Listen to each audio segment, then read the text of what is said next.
Before this story begins, most people pull over when they hear an ambulance approaching. They assume someone inside is fighting for their life, or that a grieving family is making one final journey with a loved one. But there are certain ambulance stories that never appear in hospital records.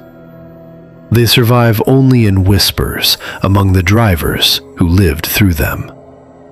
The story you're about to hear was told to me by a retired ambulance driver. Before he began, he looked at me and said, "Transporting the living is easy, but some bodies are never truly alone." This happened near the end of 2021. Sohail had been working as an ambulance driver for a private hospital in Dhaka for almost 12 years. He had seen fatal accidents, emergency surgeries, blood, and death. Very little could shake him. Everyone at the hospital used to say, "Sohail has nerves of steel." One cold night, at around 1:40 a.m., his shift had just ended. He was about to go home when an emergency call came in. An elderly man had passed away in a remote village. His family had made one final request. They wanted his body transported back to his hometown that very night so he could be buried before sunrise. It was already very late. None of the other drivers wanted to take the job. Sohail simply said, "I'll go." A hospital ward attendant, one of the deceased man's relatives, and Sohail set off together. The body was carefully wrapped in a white burial shroud. It was securely fastened to the stretcher. The inside of the ambulance was silent.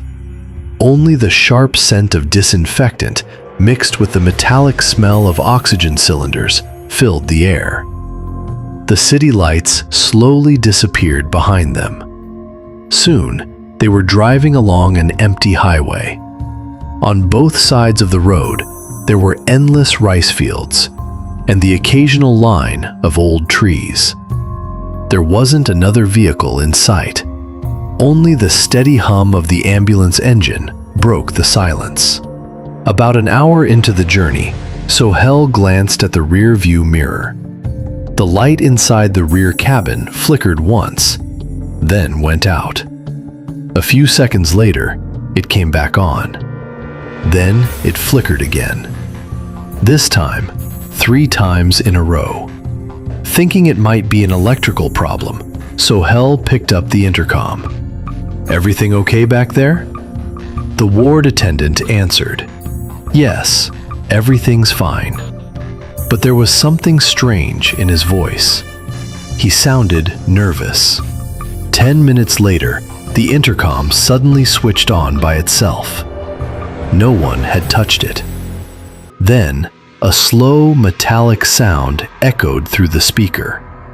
Knock, knock, knock.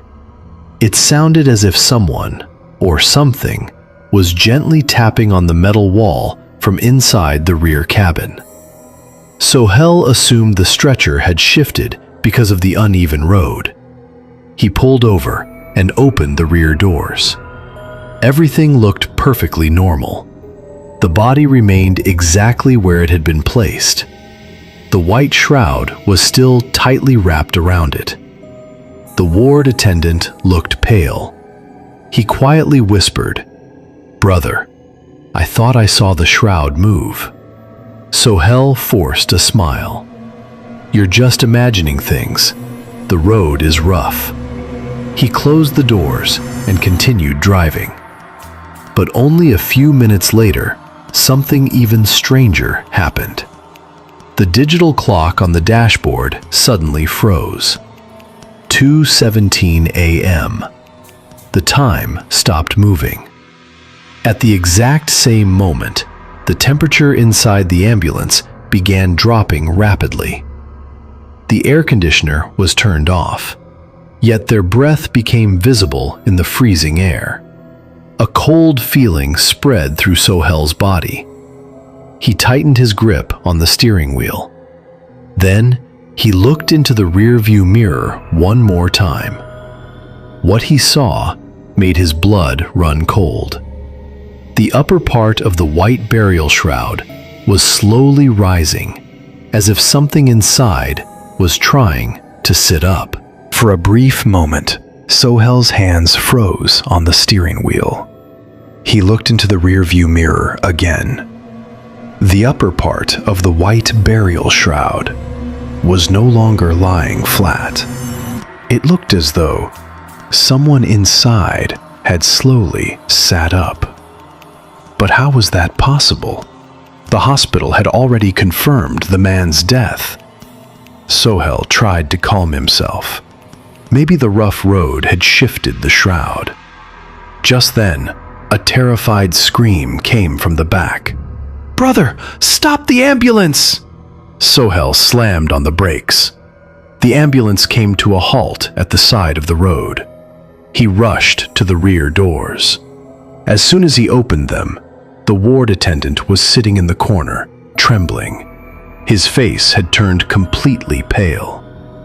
"What happened?" Sohel asked. With a shaking voice, the ward attendant replied, "I saw it with my own eyes. A hand moved beneath the shroud." Trying to stay calm, Sohel walked toward the stretcher. Then, he suddenly stopped. The knot of the burial shroud, which had been tied tightly at the hospital, was now half undone. If no one had touched it, then who untied it? At that exact moment, the lights inside the ambulance went out. Complete darkness. Only a few seconds later, the emergency red lights flickered on.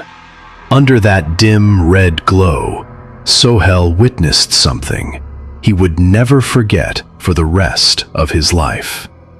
The figure beneath the white shroud was slowly sitting upright. Its face remained hidden.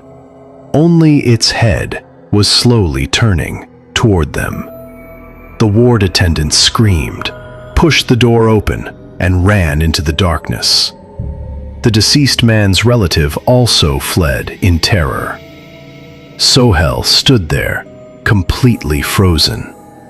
His entire body refused to move. Then, the ambulance speaker suddenly came to life. An elderly voice, soft and weak, echoed through the cabin. "Take me home." The very next moment, every light inside the ambulance came back on. Sohel opened his eyes and saw the body lying exactly as before. Flat, motionless, wrapped tightly inside the white shroud, as if nothing had ever happened. But he didn't waste another second. He shut the doors, started the engine, and drove away as fast as he could. Just before dawn, they arrived at the village cemetery. After the burial was completed, the deceased man's eldest son quietly said to Sohel, "My father always used to say, 'If I ever die at night, please take me home before sunrise. Otherwise, I'll lose my way.'" A chill ran through Sohel's entire body, because those were the exact same words he had heard inside the ambulance. "Take me home." After that night, Sohel continued driving ambulances for several more years, but he never broke one rule again. Whenever he transported a body after midnight, he never looked into the rear view mirror, not even once. Even today, those who have spent years driving ambulances at night sometimes say in hushed voices, "Not every body is the same. Some journeys carry only the dead, while others carry something that still longs to return to where it once belonged."